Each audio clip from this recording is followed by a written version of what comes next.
예수님의 탄생을 기념하며 보내는 이 강림절기에 하나님께서는 저와 여러분 모두에게 예수 탄생에 관한 내용들과 역사적인 사건들을 돌아보게 하시면서 우리 예수님의 오심을 기념하는 이 성탄에는 크게 두 가지의 의미가 담겨 있다라고 하는 교훈을 전하게 하여 주셨습니다. 첫 번째는 2000년 전 인류의 죄를 대신하시기 위하여서 사람의 모습을 입고 이 땅에 오신 초림의 예수님에 대한 모든 예언의 말씀들이 성취되었다라고 하는 교훈이었습니다. 예수님의 오심을 하나님께서는 미가 선지자를 통해 예언하셨습니다. 미가서 5장 2절입니다. 베들레헴 에브라다야 너는 유다 족속 중에 작을지라도 이스라엘을 다스릴 자가 내게서 내게로 나올 것이라. 그의 근본은 상고의 영원에 있느니라. 이 예언의 말씀은 말씀 그대로 예수님이 이 땅에 육신을 입고 찾아오심으로 성취되었습니다. 마태복음 2장 1절 이후의 말씀입니다. 헤롯 왕 때에 예수께서 유대 베들레헴에서 나시매 동방으로부터 박사들이 예루살렘에 이르러 말하되 유대인의 왕으로 나신 이가 어디 계시냐? 우리가 동방에서 그의 별을 보고 그에게 경배하러 왔노라 하니 헤롯 왕과 온 예루살렘이 듣고 소동한지라. 왕이 모든 대제사장과 백성의 서기관들을 모아 그리스도가 어디서 나겠냐고 물으니 이르되 유대 베들레헴이오니 이는 선지자로 이렇게 기록된 바 또 유대 땅 베들레헴아 너는 유대 고을 중에서 가장 작지 아니하도다. 내게서 한 다스리는 자가 나와서 내 백성 이스라엘의 목자가 되리라 하였음이니이다. 아멘. 그리고 예수님께서 이 땅에 오심은 말씀을 성취하신 것으로 우리들에게 나타나 보여지신 사건임과 동시에 그렇기에 예수님께서 주신 또 다른 말씀처럼 우리 예수님은 반드시 이 땅에 다시 오실 분이 되심을 믿는 믿음을 갖는 이들이 되라 하시는 교훈이었습니다. 마태복음 10장 23절의 말씀입니다. 예수님께서 친히 하신 말씀입니다. 이 동네에서 너희를 박해하거든 저 동네로 피하라. 내가 진실로 너희에게 이르노니 이스라엘의 모든 동네를 다 다니지 못하여 인자가 오리라. 사도행전 1장 9절부터 11절 말씀입니다. 이 말씀을 마치시고 그들이 보는데 올려져 가시니 구름이 그를 가리어 보이지 않게 하더라. 올라가실 때에 제자들이 자세히 하늘을 쳐다보고 있는데 흰옷 입은 두 사람이 그들 곁에 서서 이르되 갈릴리 사람들아 어찌하여 서서 하늘을 쳐다보느냐? 너희 가운데서 하늘로 올려주시니 예수는 하늘로 가심을 본 그대로 오시리라 하였느니라. 아멘. 그래서 하나님께서는 예수 탄생을 기념하는 강림절, 대강절, 대림절이라고 불려지는 이 절기를 맞이하며 보내는 오늘 이 시대를 살아가는 저와 여러분 모두가 오신 예수님을 축하하며 오신 예수님으로 인하여 기뻐하며 감사하는 이들도 되어질 뿐만이 아니라 다시 오실 예수님을 영접하고 맞이하기에 합당한 성도가 되라 하시는 명령을 우리 모두에게 허락하여 주셨습니다. 그래서 저는 강림절을 맞이하며 보내는 이 시기에 그렇다면 다시 오실 예수님, 그분은 누가 어떻게 영접하고 맞이할 수 있게 되겠는가 라고 하는 부분에 관하여 주시는 교훈의 말씀들을 통하여서 오늘 우리들에게로 향하신 다시 오실 예수님을 맞이하는 성도되라 하시는 하나님의 뜻과 소원함 이루어드리는 이들이 되기를 함께 말씀을 통해 교훈받고 또 결단하는 은혜의 시간을 나누려고 하는 것입니다. 오늘 성경은 사도 바울의 입을 열어 데살로니가 교회의 성도들에게 편지하게 하시면서 다시 오실 예수님, 그분을 맞이하고 영접하기에 합당한 이들, 그들은 과연 누구인가? 라고 하는 부분에 관한 교훈의 내용들을 우리에게 전하여 주고 있습니다. 말씀을 제가 다시 한번 읽어드립니다. 형제들아 때와 시기에 관하여는 너에게 쓸 것이 없음은 여기에서 때와 시기라 하면 주님이 다시 오실 때와 주님이 다시 오시는 시기를 뜻하는 말씀입니다. 주의 날에 밤에 도둑같이 이를 줄을 너희 자신이 자세히 알기 때문이라. 그들이 평안하다 안전하다 할 그때에 임신한 여자에게 해산의 고통이 이름과 같이 멸망이 갑자기 그들에게 이르리니 결코 피하지 못하리라. 그러시면서 결코 피하지 못할 주님의 이 다시 오심의 때에 멸망당하지 아니하고 주님과 더불어 천국에서 구원의 기쁨과 영생의 복락을 입고 누리며 살아가기에 합당한 이들, 그들은 과연 누구인가? 라고 하는 부분에 관한 내용들을 이제 이후의 구절들을 통해 우리들에게 보이고 계십니다. 형제들아, 너희는 어둠에 있지 아니하매 그날이 도둑같이 너희에게 임하지 못하리니 너희는 다 빛의 아들이요 낮의 아들이라. 우리가 밤이나 어둠에 속하지 아니하나니 그러므로 우리는 다른 이들과 같이 자지 말고 오직 깨어 정신을 차릴지라. 아멘. 오늘 말씀 앞에 저도 여러분 모두께서도 정신을 차리고 깨어 계심으로 우리 다시 오실 예수님 맞이하고 영접하기에 합당한 복된 이들이 되기를 예수님 이름으로 축복합니다. 그렇다면 오늘 이 본문의 말씀을 통하여서 하나님 다시 오실 예수님의 그 재림의 때를 사모하며 기다리는 이들에게로 향하신 말씀 가운데 담긴 뜻과 교훈은 과연 어디에 있겠는가라고 하는 거예요. 저는 오늘 본문의 말씀을 중심으로 해서 크게 세 가지, 다시 오실 예수님을 사모하는 마음을 품고 살아가는 성도된 이들에게 주시는 교훈의 내용을 함께 살피면서 은혜의 시간을 나누려고 합니다. 먼저 본문의 말씀을 통해 하나님께서는 다시 한번 우리 예수님께서는 반드시 다시 오실 것이니 다시 오실 주님을 맞을 준비하는 성도가 되라 하시는 교훈을 허락하여 주고 있습니다. 오늘 본문의 말씀 중 데살로니가전서 5장 1절부터 3절까지의 말씀, 저와 여러분들께서 다시 한번 함께 읽어보도록 하십시다. 데살로니가전서 5장 1절부터 3절까지의 말씀입니다. 저와 함께 말씀을 읽어주시길 바랍니다. 말씀을 읽겠습니다. 형제들아, 때와 시기에 관하여는 너희에게 쓸 것이 없음은 주의 날이 밤에 도둑같이 이를 줄을 너희 자신이 자세히 알기 때문이라. 그들이 평안하다 안전하다 할 그때에 임신한 여자에게 해산의 고통이 이름과 같이 멸망이 갑자기 그들에게 이르리니 결코 피하지 못하리라. 아멘. 재림의 때와 시기에 관하여서는 하나님께서 자신에게 속한 것이며 하나님께서는 그 모든 때와 시기에 관하여서는 그러므로 비밀에 붙여놓으셨습니다.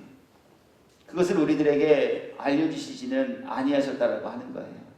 그러나 알려주시지 아니하셨다고 하여, 그래서 우리가 알 수 없다고 하여 주의 날이 다시 임하게 되어질 그 모든 예언의 말씀이 파기되어진 것이 아니에요. 그날은 하나님께서 정하신 시간표와 계획표 안에서 반드시 성취되어질 일이시다라고 하는 것을 오늘 주님의 다시 오실 그 날을 상징하여 표현하는 이 예화의 내용을 통해 우리들에게 전하여주고 있다라고 하는 거예요. 도둑같이 이를 줄을 너희 자신이 자세히 알기 때문이라 하시면서 도둑같이 임하게 되어질 주의 날, 그날은 과연 어떠한 날일까라고 하는 부분을 이렇게 상징합니다. 그들이 평안하다 안전하다 할 그때 임신한 여자에게 해산의 고통이 이름과 같이 멸망이 갑자기 그들에게 이르리니 결코 피하지 못하리라. 오늘날은 과학과 기술과 의술이 발달하여서 우리 자녀를 임신하게 되어지면 대략 언제쯤 그 아이를 출산하게 되어질지 출산 예정일을 병원으로부터 통보받게 되어집니다. 대략 이때쯤 아이가 출산하게 될 것입니다. 그리고 우연찮게도 거의 대부분 그 시기와 그때쯤이 되어지면 아이를 출산하게 되어집니다. 그런데 오늘 말씀이 쓰여졌던 그때 당시에는 이러한 의술이 발달되어지지 않았을 때입니다. 임신한 사실은 자신의 배가 불러옴으로 인하여서 알 수 있었으나 그 임신한 아이를 언제 출산하게 되어질지는 사실 그 어느 누구도 정확히 알아낼 재간이 없었다라고 하는 거예요. 그러나 알 수 없다고 하여서 뱃속에 생명을 가지고 태동하는 그 아이가 이 땅에 나오지 않는 것은 결코 아니다라고 하는 거예요. 알 수 없어요. 그럼에도 불구하고 아이를 잉태하게 되어지면, 생명을 품게 되어지면 그 생명은 반드시 이 땅에 빛을 보기 위해 태어나게 되어진다라고 하는 거예요. 주님의 오심의 날도 바로 이러하다라고 하는 거예요. 언제인지 몰라요. 몇 월 며칠 몇 시인지 알 수 없습니다. 어디로 오실지도 알 수 없어요. 그럼에도 불구하고 알 수 없기 때문에 주님의 다시 오심이 파기되어지거나 허탄한 이야기가 되어지는 것이 아니에요. 언제 오실지 모르나 주님은 반드시 다시 오시겠다라고 말씀하셨습니다. 주님은 이 땅에 반드시 가신 모습 그대로 말씀을 성취하시면서 이 땅에 다시 오실 분이시다라고 하는 말씀이에요. 그러므로 언제일지 모르는, 그러나 분명히 다시 오실 그 주님을 맞이하기에 합당한 정신을 차리고 깨어있는 성도들이 되십시오 하는 이 교훈의 내용을 오늘 저와 여러분 모두에게 전하여 주고 계시다라고 하는 거예요.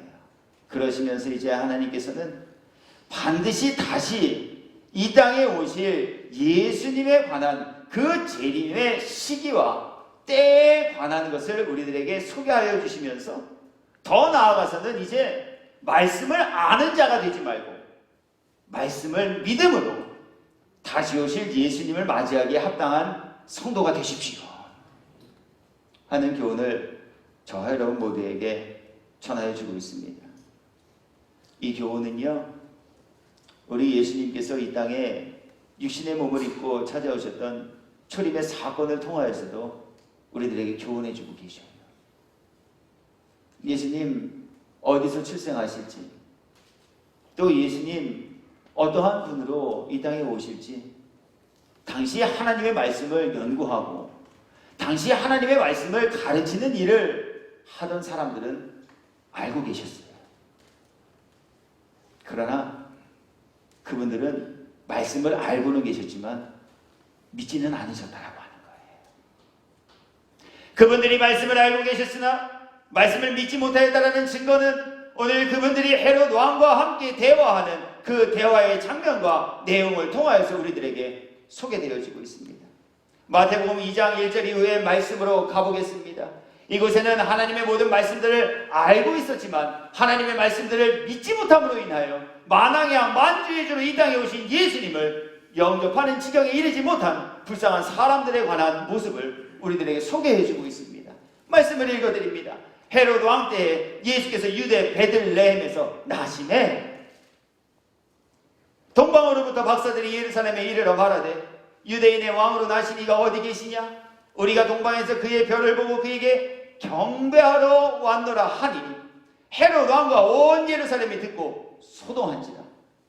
왕이 모든 대제사장과 백성의 서기관들을 모아 그리스도가 어디서 나겠느냐 물으니 이르되 유대 베들레헴이오니 이는 선지자로 이렇게 기록된 바 또 유대 땅 베들레헴아 너는 유대 고을 중에서 가장 작지 아니하도다. 내게서 한 다스리는 자가 나와서 내 백성 이스라엘의 목자가 되리라 하였음이니이다.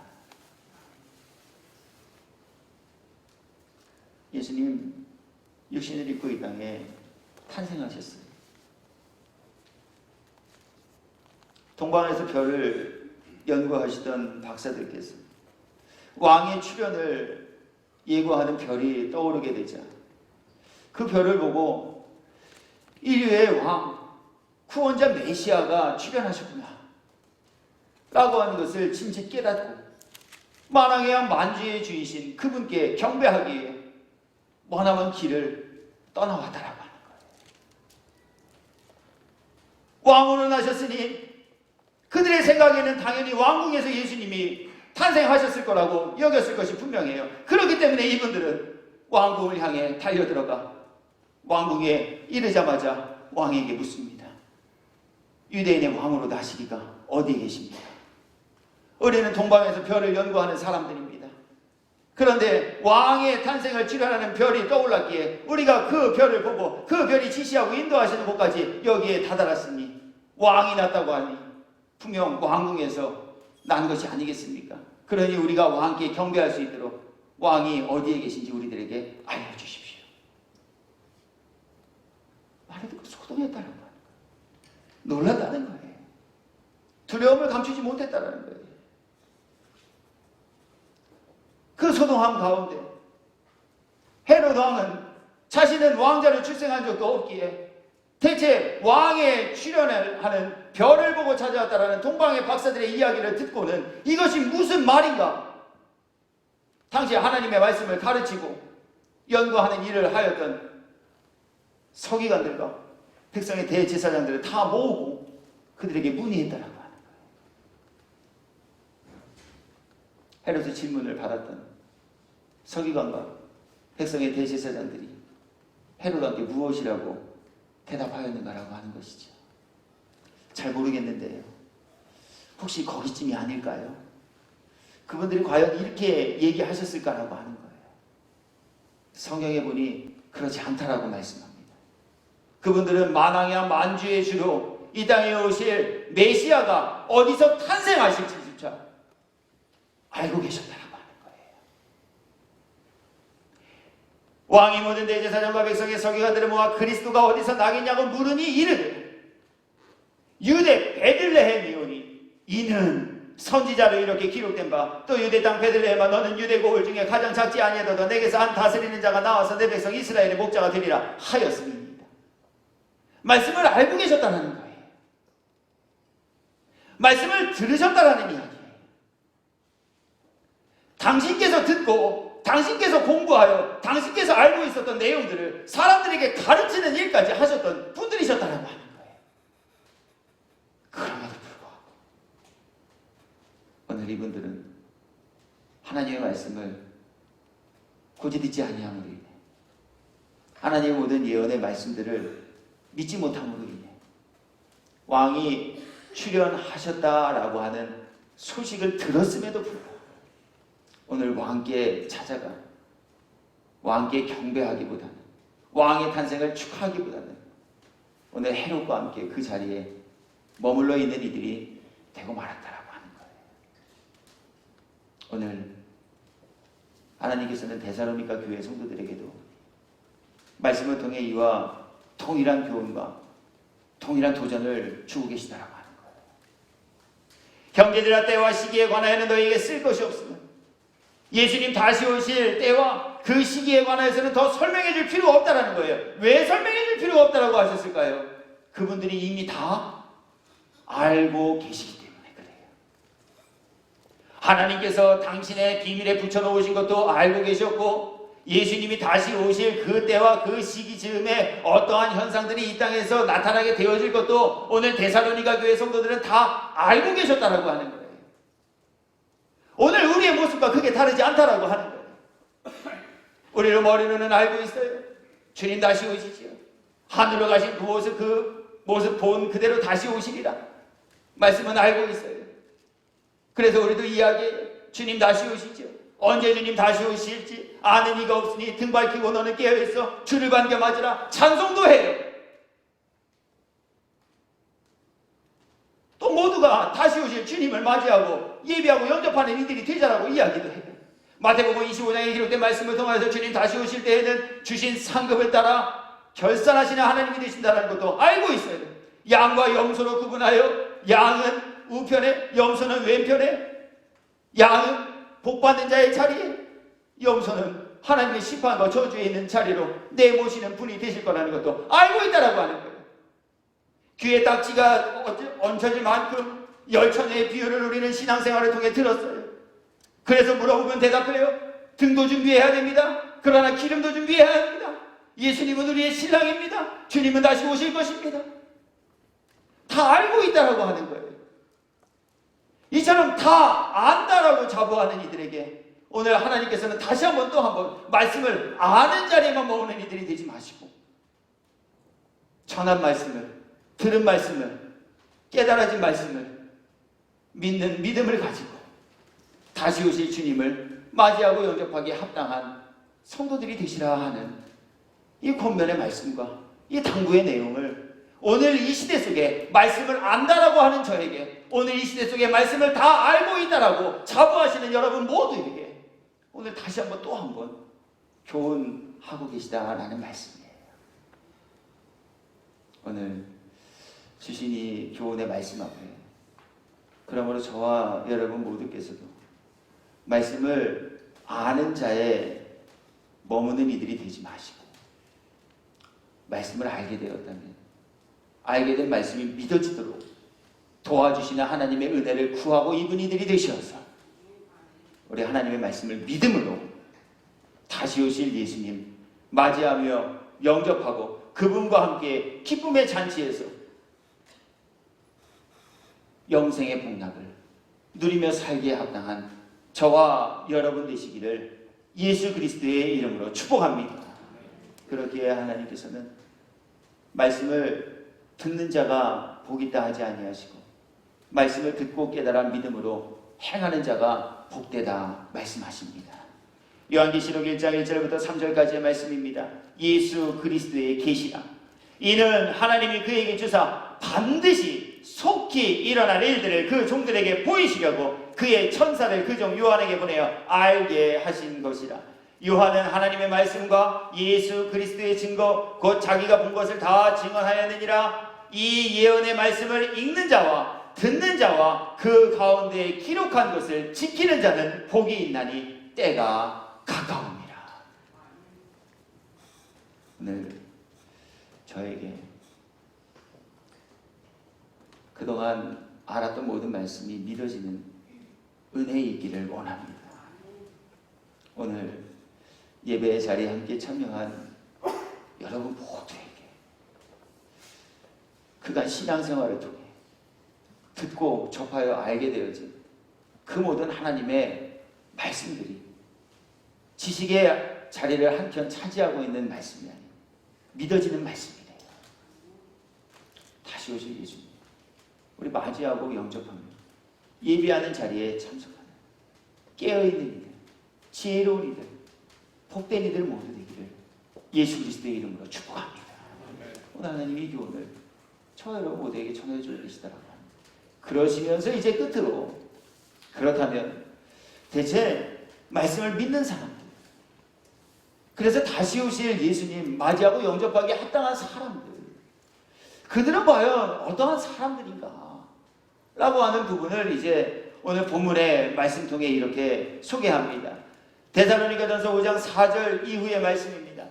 형제들아 너희는 어둠에 있지 아니하며 그날이 도둑같이 너희에게 임하지 못하리니 어둠에 있는 이들에게는 주님의 다시 오실 그날이 도둑같이 임하게 되어질 것이나 어둠에 있지 아니하는 자들 즉 빛에 있는 사람들에게는 주님의 다시 오시는 그날이 도둑같이 임하지 못하게 되어질 것이다 라고 하는 말씀이에요.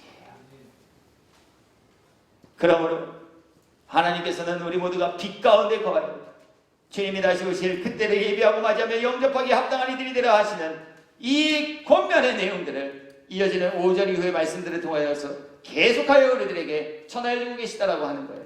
너희는 다 빛의 아들이요 낮의 아들이라. 우리가 밤이나 어둠에 속하지 아니하나니 그러므로 우리는 다른 이들과 같이 자지 말고 오직 깨어 정신을 차릴지라. 자는 자들은 밤에 자고 취하는 자들은 밤에 취하되 우리는 낮에 속하였으니 정신을 차리고 믿음과 사랑에 호심경을 붙이고 구원의 소망의 투구를 쓰자. 예수께서 우리를 위하여 주고서 우리로 하여금 깨어있든지 자든지 자기와 함께 살게 하려 하셨느니라.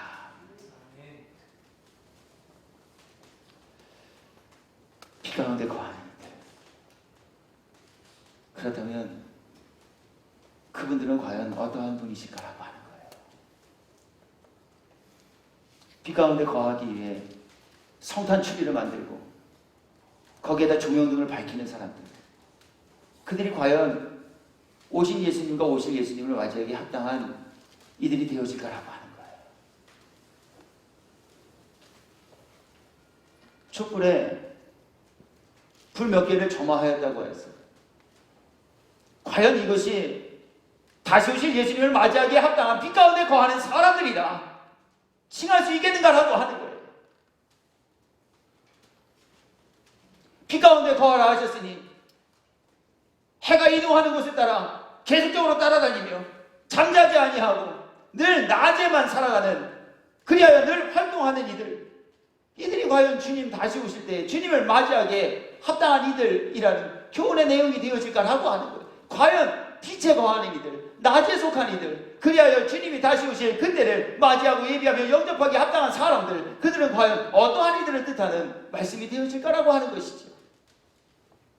저는 성경의 말씀을 통해서 크게 두 가지, 빛 가운데 거하는 이들, 정신을 차리고 깨어있는 이들, 그리하여 잠들지 아니하므로 불시에 찾아오실 주님을 맞이하지 못하는 비운의 주인공이 아닌 주님을 신랑으로 맞이하며 영접하여 신랑과 더불어 기쁨의 잔치에 함께 동참하기에 합당한 이들, 그들이 과연 누구인가라고 하는 부분들을 이렇게 말씀을 통해 소개하며 함께 교훈의 내용을 나누려고 하는 겁니다.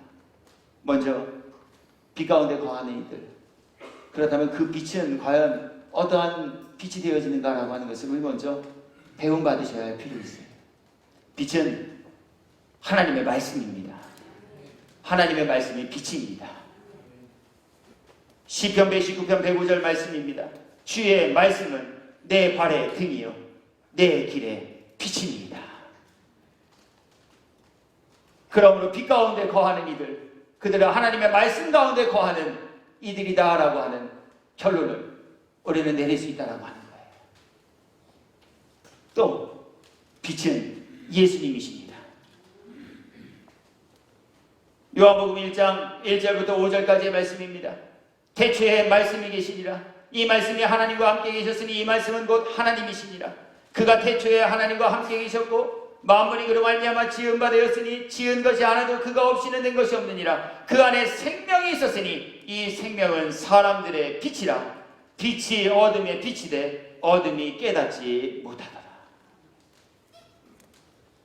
빛은 하나님의 말씀입니다.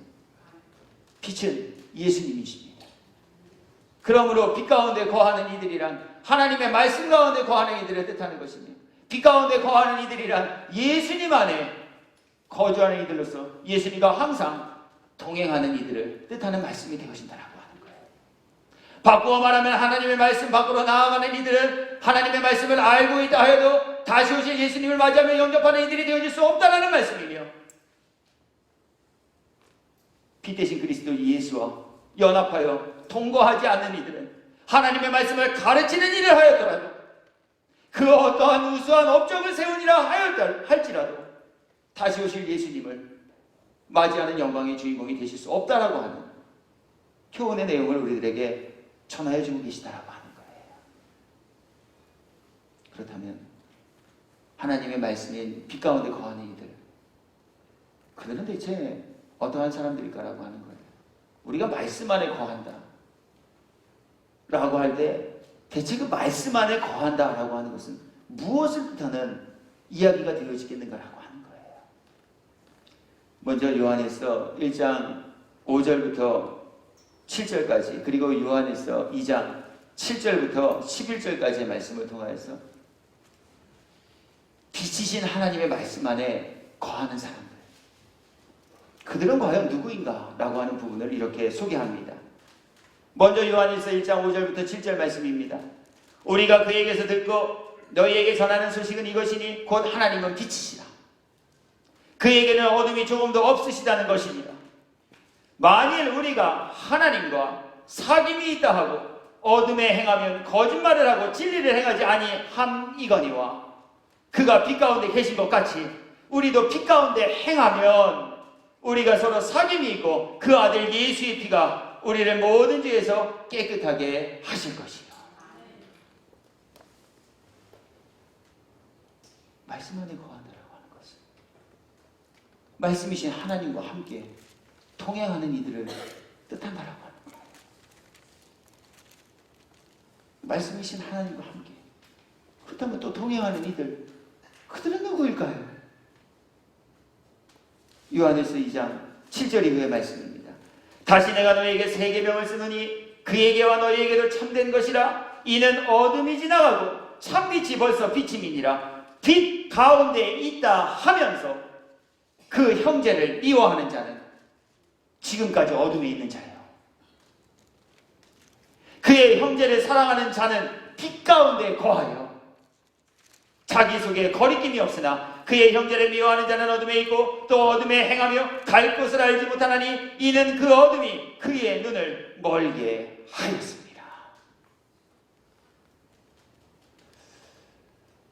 빛 가운데 거한다라는 건 형제를 사랑하며 살아가는 것이다 라고 하나님께서 말씀을 통해 정하여 주셨어요. 여기서 형제는 가깝게로는 우리의 친인척을 뜻하는 말씀이 되어집니다. 우리 친인척을 향하여서 형제, 자매 이렇게 부르시잖아요. 우리들에게 허락하여 주신 가족이라는 공동체를 사랑하며 살아가는 이들. 이들이야말로 빛 가운데 거하는 이들이며 이들이야말로 빛 가운데 거하기에 다시 오실 예수님을 맞이하며 영접하기에 합당한 성도들이다라고 말씀하여 주고 계시다는 거예요. 그리고 더 나아가서 오늘 성경이 말하는 빛 가운데 행하며 사랑하며 살아가야 할 그 대상인 형제에 관하여서는 하나님을 아버지라 부르며 예수님이 주신 모든 말씀들을 지켜 준행하는 우리 그리스도 예수 안에서 새로운 영적 가족들을 지칭하는 말씀이 되어지기도 한다라고 하는 거예요. 마태복음 12장 46절부터 49절까지의 말씀입니다. 예수께서 무리에게 말씀하실 때에 그의 어머니와 동생들이 예수께 말하려고 밖에 섰더니 한 사람이 예수께 여짜오되 보소서 당신의 어머니와 동생들이 당신께 말하려고 밖에 서 있나이다 하니 말하던 사람에게 대답하여 이르시되 누가 내 어머니이며 내 동생들이냐 하시고 손을 내밀어 제자들을 가리켜 이르시되 나의 어머니와 나의 동생들을 보라. 누구든지 하늘에 계신 내 아버지의 뜻대로 하는 자가 내 형제요 자매요 어머니이니라 하시더라. 아멘.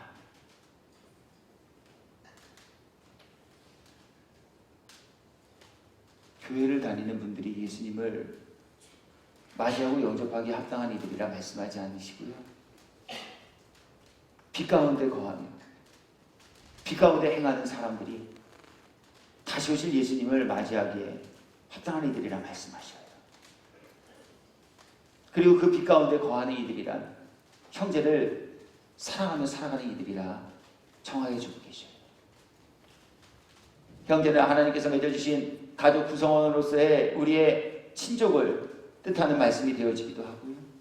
더 나아가서는 하나님을 아버지라 부르는 하나님의 자녀된 이들 모두를 지칭하는 말씀이 되어지기도 해요. 교회에 다니면서도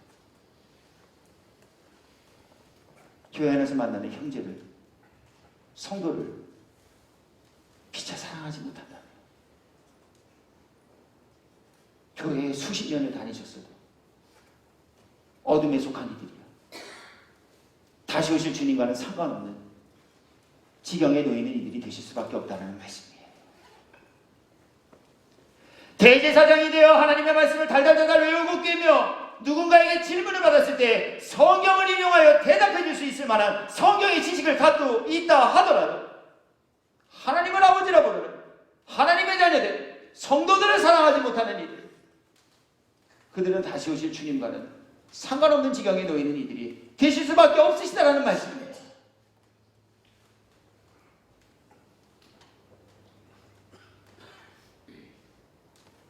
오늘 그러므로 하나님께서는 저와 여러분 모두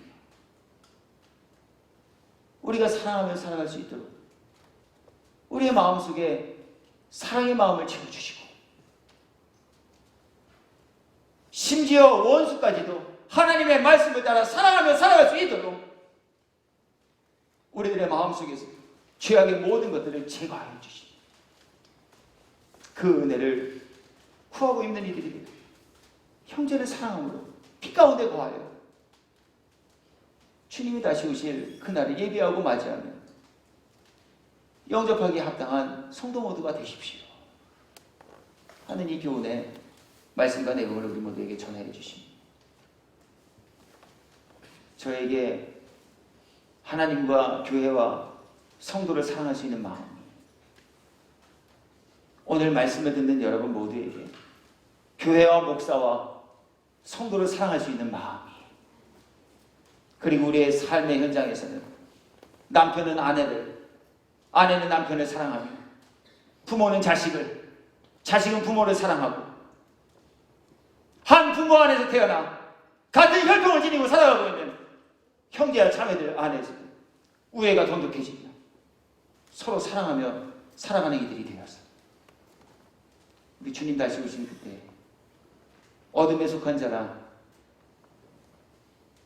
지적받으며 어둠 가운데로 내몰리는 이들이 되어지지 마시고 우리 빛 가운데 행하시다가 빛의 자녀들을 부르실 때 빛의 자리로 나아가 빛의 자녀들을 위하여 예배해 놓으신 광명의 빛이 영원히 비치는 천국에서의 구원의 기쁨과 영생의 복락을 입고 누리며 사시는 저와 여러분이 되기를 예수 그리스도의 이름으로 축복합니다. 예수님을 믿으시는 이유가 바로 여기 있다라고 하는 거예요. 세상에서 어떻게 하면 잘 먹고 잘 살 수 있을까? 의사가 고치지 못하는 병을 어떻게 하면 교회 다니면서 고쳐볼 수 있을까? 내가 바라고 원하는 것들을 어떻게 예수라는 하나님이라는 그 복덩어리를 통하여 이룰 수 있을까라고 하는 것을 이루기 위하여 교회에 다니는 것이 아니에요. 하나님의 택함과 부름을 입은 성도로서 하나님 아버지의 소원과 뜻하심인 영혼 구원을 이루어가는 이들 모두가 되기 위해 우리는 날마다 말씀 안으로 들어오게 되어지고 날마다 주님의 말씀으로 나를 새롭게 하며 주님의 말씀으로 날마다 나의 믿음과 신앙을 곧바로 온전하게 세워가는 일들을 행함으로 하나님의 소원하심인 영혼 구원을 이루어감 앞에 쓰임받는 이들이 되기 위하여 우리는 신앙의 생활을 영위하며 살아가는 지혜로운 이들이 되셔야 한다고 하는 말씀이에요. 끝으로 빛은 예수님이라 칭하셨으며 그렇기에 빛 가운데 거하는 것은 예수님과 함께 동행하는 사람들이다 라고 하는 뜻이라 하였습니다. 그렇다면 예수 안에 거한다는 것, 그래서 예수님과 함께 동행한다는 것, 그것은 과연 무엇을 뜻하는 말씀이 되어질까라고 하는 거예요. 먼저 예수 안에 거하며 예수님과 함께 동행하는 이들이란 예수님의 부르심을 듣고 예수님의 부르심에 응답하는 이들이다 말씀합니다. 마태복음 4장 19절과 20절의 말씀입니다. 말씀하시되 나를 따라오라. 내가 너희를 사람을 낳는 어부가 되게 하리라 하시니 그들이 곧 그물을 버려두고 예수를 따릅니다. 그런데 예수님을 따르는 일들 앞에요, 예수님을 따르지 못하게 방해하는 걸림들이 있습니다. 예수님께서는 그것을 부자 청년과 대화하시면서 우리들에게 보여주셨습니다.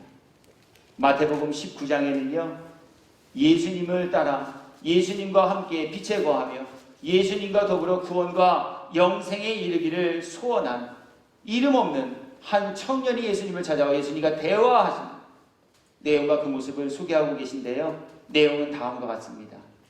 어떤 사람이 주께 와서 이르되 선생님이여 내가 무슨 선한 일을 하여야 영생을 얻으리이까? 예수께서 이르시되 어찌하여 선한 일을 내게 묻느냐? 선한 이는 오직 한 분이시니라. 내가 생명에 들어가려면 계명들을 지키라. 이르되 어느 계명이오니이까? 예수께서 이르시되 살인하지 말라, 간음하지 말라, 도둑질하지 말라, 거짓 증언하지 말라, 내 부모를 공경하라, 내 이웃을 내 자신과 같이 사랑하라 하신 것이니라. 그 청년이 이르되 이 모든 것을 내가 지키었사온데 아직도 무엇이 부족하니이까? 예수께서 이르시되 내가 온전하고자 할진대 아직 온전하지 못하여 지경에 놓이게 되었다라는 이야기예요. 그렇게 예수님께서 구원과 영생에 이르는 영원한 생명을 얻을 수 있는 그 온전함에 이르는 길이 무엇인지를 말씀하여 주고 계시다라고 하는 거예요. 가서 내 소유를 팔아 가난한 자들에게 주라. 그리하면 하늘에서 보화가 내게 있으리라. 그리고 와서 나를 따르라 하시니 그 청년이 재물이 많음으로 이 말씀을 듣고 근심하며 가니라.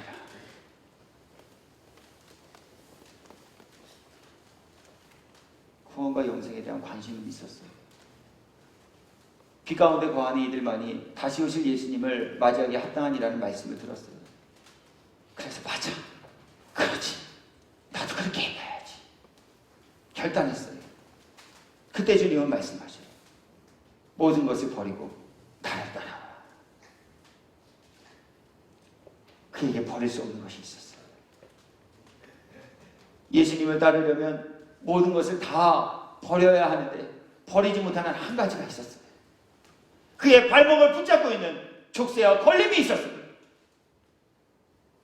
오늘 이 부자 청년은 예수님을 따르기에 합당한 그 온전함에 이르지 못하도록 그의 발목을 잡고 있는 그 족쇄를 풀어내지 못했어요.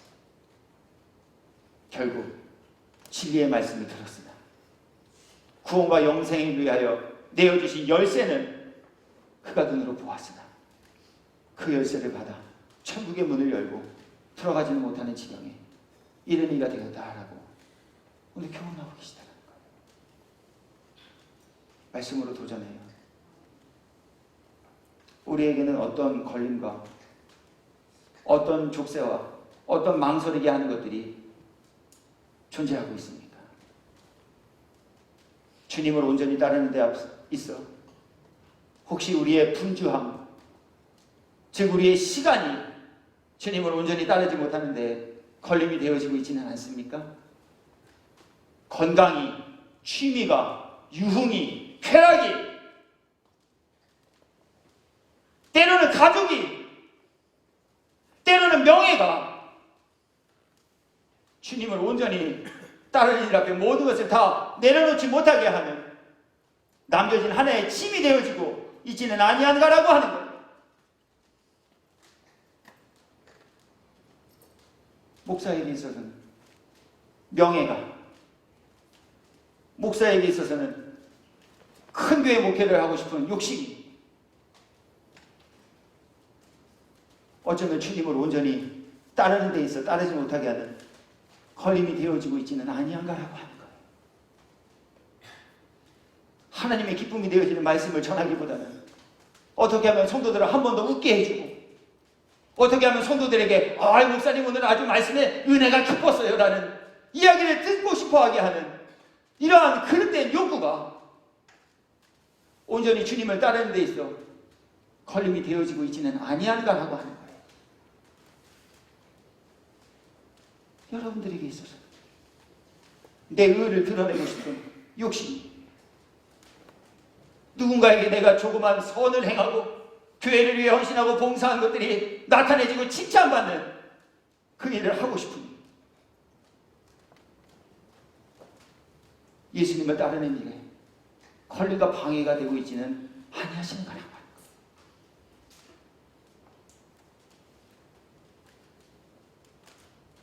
거예요. 오늘 주님은 예수 안에 거하는 이들, 그들은 예수님의 부르심을 받고 예수님을 따르는 이들이며 예수님을 따르기에 합당치 못한 걸림이 되어지는 모든 것들을 제거한 이들이다 말씀하여 주시니, 오늘 말씀 앞에 저도 여러분 모두께서도 예수님 따르기에 부적합하게 하는 걸림의 요소들 모두 제거함으로 우리 예수님 따라가요. 다시 오실 예수님 그날이 예비하고 영접함으로 주님 다시 오실 그날에 기쁨의 고백, 감사의 고백 넘침받으며 사시기에 합당한 성도 되기를 예수 그리스도의 이름으로 축복합니다. 그대로 예수님을 따르되 예수님과 동행하되 예수님이 어디로 인도하시든지 예수님과 함께하는 사람들이 바로 빛 가운데 거하는 이들이다 말씀합니다. 요한계시록 14장 4절의 말씀입니다. 이 사람들은 여자와 더불어 더럽히지 아니하고 순결한 자라. 어린 양이, 여기서 어린 양이라 하면 예수님을 지칭하는 단어입니다. 어린 양이 어디로 인도하든지 따라가는 자며 사람 가운데서 속량함을 받아 처음 익은 열매로 하나님과 어린 양에게 속한 자들입니다. 어리우시 내가 마음에 드는 부르심 앞에만 화답하며 살아가고 계시진 않습니까? 내가 생각했던 것. 맞아, 요거 이렇게 하면 될 것 같아. 마음에 작정을 하고 있었는데 하나님의 말씀이 거기에 와서 딱 맞아떨어질 때 아멘. 그러나 내가 생각했던 것과 내가 작정했던 것과 내가 계획했던 것 정반대의 것을 주님 말씀을 통해 요청하시면 그건 아닌 것 같은데요. 말씀을 배척하고 말씀을 떠나는 일들을 행하며 지내고 계시지는 않으신가라고 하는 거예요. 하나님의 뜻이 어디에 있는지 묻지도 아니하고 나에게로 향하신 하나님의 계획이 그렇게 어디에 있는지 궁금해하지도 아니하고 하나님 나를 통해 우리 교회를 통해 우리 성도들을 통해 우리 모두를 통해 어떠한 일들을 이루어가기를 계획하셨는지 주님께 그 답을 얻으려 수고하지도 아니하고 내가 생각하기에 이렇게 하면 될 것 같은, 내가 바라기에 이렇게 하면 잘 될 것 같은 우리 그 생각 하나만 붙잡고 오히려 예수님을 뒷전에 질질질 끌며 살아가고 있지는 않으신가라고 하는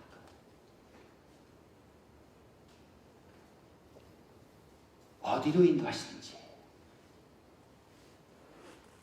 그 길이 십자가를 지러 가자고 하는 길이랄지라도 욕심을 내려놓는 자리로 가자 하는 요청이라 할지라도 자존심을 내려놓는 일을 행하라 명하신 그 말씀과 그 자리라 할지라도 너의 모든 욕구와 욕망과 자만과 욕심을 내려놓으라 하시는 그 내려놓게 하는 자리로 인도하신 그 인도함이라 할지라도 예수님께서 그러시다면 그러신 줄 믿고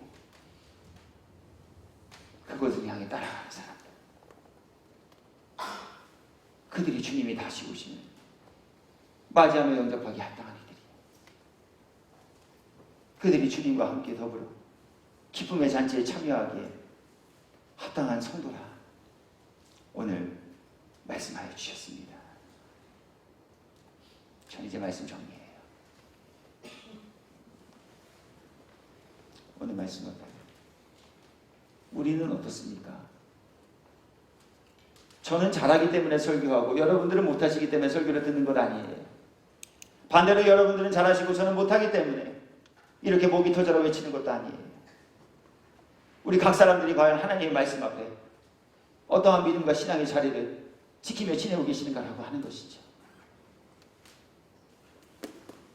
우리 정말 하나님의 말씀을 믿습니까? 정말 하나님이 살아계심을 믿으시냐라고 하는 거예요. 불꽃과 어떤 눈동자로 우리들의 삶의 자리를 관찰하고 계신 그분을 정말 믿으시냐라고 하는 거예요. 믿으신다면 어찌 하나님이 싫어하시는 일들을 하며 살 수 있겠느냐라고 하는 것이지요. 정말 하나님을 믿으십니까? 하나님이 우리들의 마음과 생각을 감찰하시고 꿰뚫고 계신 분이 되심을 믿으시냐라고 하는 거예요. 정말 믿는다면 어떻게 마음속에 하나님이 싫어하실 미움이라는 죄악덩이를 가진 채 살아갈 수 있겠느냐라고 하는 거예요. 정말 하나님이 우리들의 마음과 생각을 감찰하시는 분이 되심을 믿는 믿음을 가졌다면 어찌 남몰래 이불을 뒤집어 쓰고 음란물을 신청하는 일들을 멈추지 않고 계속하며 살 수 있겠느냐라고 하는 거예요. 정말 주님이 다시 오심을 믿는 믿음을 가지셨습니까? 정말 예수님 다시 오실 것 같으신가요? 정말 믿는다면 우리 어찌 다시 오실 예수님을 맞이하고 영접하는 일들을 행하며 주저할 수 있겠느냐라고 하는 거예요. 망설일 수 있겠느냐라고 하는 거예요. 왜 자꾸 어긋난 딴 길로 나아가며 지내시느냐라고 하는 거예요. 왜 자꾸만 형제를 미워하며 사시느냐라고 하는 거예요. 왜 자꾸 목사를 미워하고 왜 자꾸 성도를 미워하며 왜 서로를 사랑하지 못하고 살아가는 모습을 끊어내지 못하시냐라고 하는 거예요.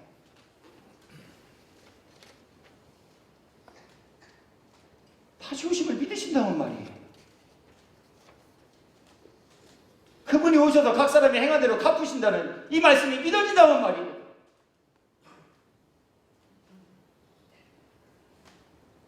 오늘 주님은 그렇게 저와 여러분 모두에게 다시 한번 말씀을 달변가나 말씀을 아는 지식가가 아닌 하나님의 말씀을 믿는 믿음을 세워가 다시 오실 예수님 맞이하고 영접하기에 합당한 성도 모두가 되십시오라고 하는 이 명령을 전하여 주셨습니다.